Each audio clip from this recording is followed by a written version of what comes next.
खाना चल रहा है और खाने में वो जज भी तशरीफ़ फरमा है, एक जज वो बैठे हैं 6 में से जो सुप्रीम जुडिशल काउंसिल गए हुए हैं, और ये जो जज हैं बड़े तगड़े और इनमें सबसे तगड़े जज हैं, और वो खाना शाना खा रहे हैं। खाना खाते खाते एकदम उन्हें घर से रिंग आया और घर राब्ता हुआ है, तो वो जनाब वहाँ से उठे हैं खाने से और घर वापस चले गए और पता चला कि अतर मनीला साहब उन्हें मिलने आए हुए हैं। और अतर मनीला जो हैं वो जिस बॉडी लैंग्वेज से और जिस शिद्दत के साथ इस सारे मसले को लेकर चल रहे हैं, तो उससे साफ फिर पता चलता है कि वो चाहते हैं कि इस मामले का मंतकी अंजाम तक लेके जाया जाए, चूँकि अटॉर्नी जनरल को भी कल अतर मनीला साहब को मैनेज करना टफ हो रहा था, बड़े मुश्किल से वो मैनेज कर रहे थे। तो ये खबर को देखते हुए तो साफ है कि अतर मनीला उन 6 जजेस के साथ राब्ते में भी हैं और बड़ी शिद्दत से इस मसले को वो चाहते हैं कि वंस फॉर ऑल इसे सेटल किया जाए और ये मसला दोबारा ना उठे। अब वहाँ 3 थेरीज ही चल रही हैं ना, एक थेरी वो है जो काजी साहब की थेरी है, एक मंसूर शाह साहब की थेरी है, और एक थेरी वो है जो अतर मनीला साहब की है। तो ये एक है मामला। दूसरी जो बड़ी इम्पोर्टेंट चीज़ और डेवलपमेंट है बेसिकली ये सारा जो निज़ाम है अटॉर्नी जनरल साहब के गिर्द घूम रहा है। पाकिस्तान की तारीख के वो सबसे पावरफुल 3 अटॉर्नी जनरल हैं, और ये जो आपको बेंच में हाइप कम नज़र आती है, बहुत हाइप नहीं बनती, तो अटॉर्नी जनरल की ये आप ये कह लें कि जिस कदर वो शार्पली केस को लेकर चलते हैं, बेंच को कैरी करते हैं, लेकर चलते हैं साथ, और वो डिसएग्रीमेंट भी दे रहे होते हैं तो लग नहीं रहा होता कि डिसएग्री कर रहे हैं। वो जहाँ एग्री कर रहे हैं वहाँ भी नहीं लग रहा होता कि एग्री कर रहे हैं। इतने आर्टिस्टिक शख्सियत के मालिक हैं कि वो अपनी बात अगर कह भी रहे हों तो पता नहीं चलने देते, इतना सॉफ्ट स्पोकन। एक लम्हे के लिए फ़र्ज़ कीजिए कि ये अटॉर्नी जनरल नहीं रहते, तो आपको पता चलेगा कि ये मामला कितने संगीन हो चुके हैं और अटॉर्नी जनरल ने कोई बंद बांध रखे हैं दरमियान में। और अब मैं ये बातें सारी आज क्यों कर रहा हूँ, अटॉर्नी जनरल को यकदम बाबर सत्तार याद आ गए हैं और उनका याराना और उनकी दोस्ती और सारा कुछ याद आ गया। एक सिनेरियो पेंट करते हैं, मेरे जो देखने वाले हैं वो भी मेरे साथ साथ कोशिश करते हैं मिलके कि कुछ हम डॉट्स को कनेक्ट कर सकें।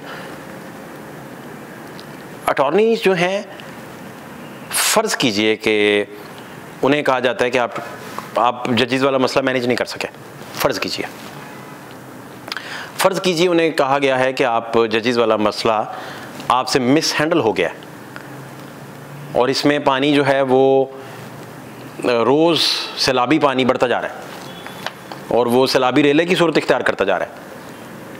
ये मैं क्यों कह रहा हूँ सैलाबी रेला, ये मैं बाद में बताता हूँ एग्जैक्टली ये कहने की वजह क्या है।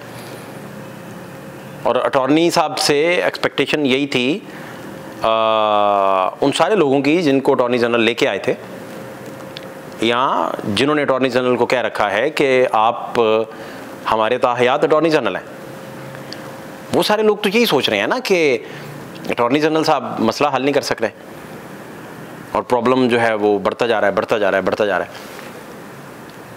तो फ़र्ज़ कीजिए उन्हें कहा गया कि आपसे तो मसला हैंडल नहीं हो रहा। यहाँ बात इससे भी आगे चली गई, यहाँ उन्हें दिखना शुरू हो गया कि अब मेरे बस से बाहर बात होती जा रही है और ये फ्लड जो आने वाला है, ये फ्लड रुक नहीं पा रहा। आप कल की समाअत देख लें, जो कीपिंग गेट काजी साहब उसके सामने लगाने की कोशिश कर रहे थे वो नहीं लग पा रहा था। उसे मसालहत पसंदी के साथ मंसूर अली शाह लेकर चलते थे तो नहीं चल पा रहा था। तो उसे शिद्दत और जज्बातियत और लॉ की ऐनक लगा के अतर मनीला जब देखते थे तो वो रंग चेंज हो जाता था। स्टार्ट में काजी साहब जिस बॉडी लैंग्वेज से बैठे थे, घंटे बाद वो बॉडी लैंग्वेज बदल चुका था। काजी साहब 5% वापस आ चुके थे और वो फिर अपने धरने की उसके फैसले की बातें और ये सारी चीज़ें चल रही थी। अटॉर्नी जनरल को अगर ये पता चल चुका है कि वो जाने वाले हैं, फ़र्ज़ करें, सपोज कर लें कि उन्हें पता चलता है कि वो जाने वाले हैं, या उन्हें कह दिया गया है कि आपसे काम नहीं हो रहा, या जो वो डॉट कनेक्ट कर रहे हैं उनसे पता चल रहा है कि नहीं ऐसा कुछ हो रहा, तो एक तो ये सिनारियो बनता है कि फिर बाबर सत्तार उन्हें याद आ गए हैं और उन्हें अपना याराना और सारा कुछ, जारी बात है वो प्रोफेशनलिज्म जिसमें वो थे, उनकी दोस्ती में कोई हम तो क्वेश्चन उठा नहीं सकते, बड़े गहरे दोस्त होंगे और अपना अपना प्रोफेशनलिज्म भी है, अपना अपना प्रोफेशनल दायरा भी है, उस दायरे से बाहर भी नहीं आप निकल सकते, उस दायरे के अंदर भी नहीं जा सकते, किसी की स्पेस को भी आप नहीं टच कर सकते। प्रोफेशनलिज्म तो यही है, और इतने हाई प्रोफाइल लोगों का प्रोफेशनलिज्म तो फिर और ज़्यादा हो जाता है कि वहाँ तो आपके पास मार्जिन ही नहीं होता किसी भी चीज़ का। तो ये फिर वक्त और टाइमिंग, वो फिर इस जहाज़ में से छलांग मारने वाले हैं। और एक तो ये सिनेरियो है जो फ़र्ज़ करके हम बना रहे हैं, फ़र्ज़ करो। दूसरा सिनेरियो ये है कि उन्हें नहीं कहा गया, बिल्कुल उन्हें नहीं कहा गया कि आपसे काम नहीं हो रहा, उन्हें अप्रिशिएट किया गया, उन्हें कहा गया कि आप बहुत अच्छा काम कर रहे हैं और आपका बहुत ज़बरदस्त काम है और आपने अच्छे से ब्रीजिंग की हुई है। वो क्या क्या ब्रीजिंग है वो हम किसी और दिन डिस्कस करते हैं। ब्रीजिंग है क्या क्या है वो बाद में डिस्कस करते हैं। नई डेवलपमेंट भी है उसमें कुछ नई ब्रीजिंग भी हुई है। तो उन्हें कहा गया कि आप बहुत अच्छा काम कर रहे हैं, वेरी वेल डन, बड़े ज़बरदस्त तरीके से आप जा रहे हैं। और फिर उन्हें यकदम अपनी यारी और बाबर सत्तार याद आ गए और उन्हें लग रहा है कि गवर्नमेंट अगर उनके साथ कोई रेफरेंस, कोई ऐसी चीज़ उनके एसेट्स को लेकर, चीज़ों को लेकर, तो वो बड़ा खुलकर कह रहे थे। अब मेरे सामने जो बात हुई वो वही थी जो हसनात मलिक साहब के साथ हुई और मतीलवा जान साहब के साथ हुई।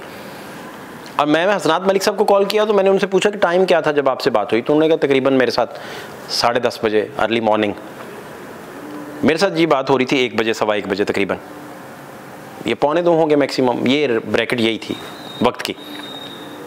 तो हसनात कह रहे हैं मेरे पास मतीउल्लाह भी थे उस वक़्त जब ये बात हो रही है, और वो कह रहे हैं कि मैंने बाबर सत्तार साहब के सारे जितने भी एसेट्स थे उनको डिक्लेयर करवाने में, उनके गोशवारे फिल करवाने में, स्क्रूटनी के अमल में, उनके ग्रीन कार्ड से लेकर सारी चीज़ें, कि ग्रीन कार्ड का भी अपने चीफ जस्टिस को बता दें, सारी चीज़ें रिकॉर्ड पे ले आएँ। तो उन्होंने कहा मैं ज़िम्मेदार हूँ इसका, और इस्तीफ़ा देने का उन्होंने कह दिया कि अगर उन्हें कुछ होता तो मैं फिर इस्तीफ़ा दे दूंगा। अटॉर्नी जनरल जैसा कंपोज बंदा ये बात कैसे कर सकता है? वो तो पूरे टेन्योर में नहीं कुछ बोले कभी। ये क्या उन तक हीट पहुंची है कि उन्हें बोलना पड़ा है? क्या शिद्दत आई है? उन्हें क्या मैसेज कन्वे किया गया है? क्या हुआ ऐसा कि उन्हें यह कहना पड़ा है कि मैं बाबर सत्तार साहब के लिए इस्तीफ़ा दे के चला जाऊंगा और मैं उनका केस लड़ना शुरू कर दूंगा? फिर उन्होंने कहा कि काजी साहब का केस उन दिनों चल रहा था जब बाबर सत्तार साहब ने अपॉइंट होना था एज ए जज, तो हम सारे बड़ा अच्छे से ये वो। अब जिस तरीके से जो अतर मलिल्ला साहब हैं वो लीड कर रहे हैं सारा, अटॉर्नी जनरल भी इसी तरह लीड करते रहेंगे या कुछ दिन तक हमें कोई नया चेहरा देखने को मिलेगा, और इन नए चेहरे की सूरत में पता चलेगा कि मामला कितना संगीन हो गया और कितने अहम तरीन सैलाबी रेले अटॉर्नी जनरल साहब ने अपने विजडम से रोक रखे थे। फात शहबाज खान को इजाज़त दीजिए, अल्लाह ने के मान।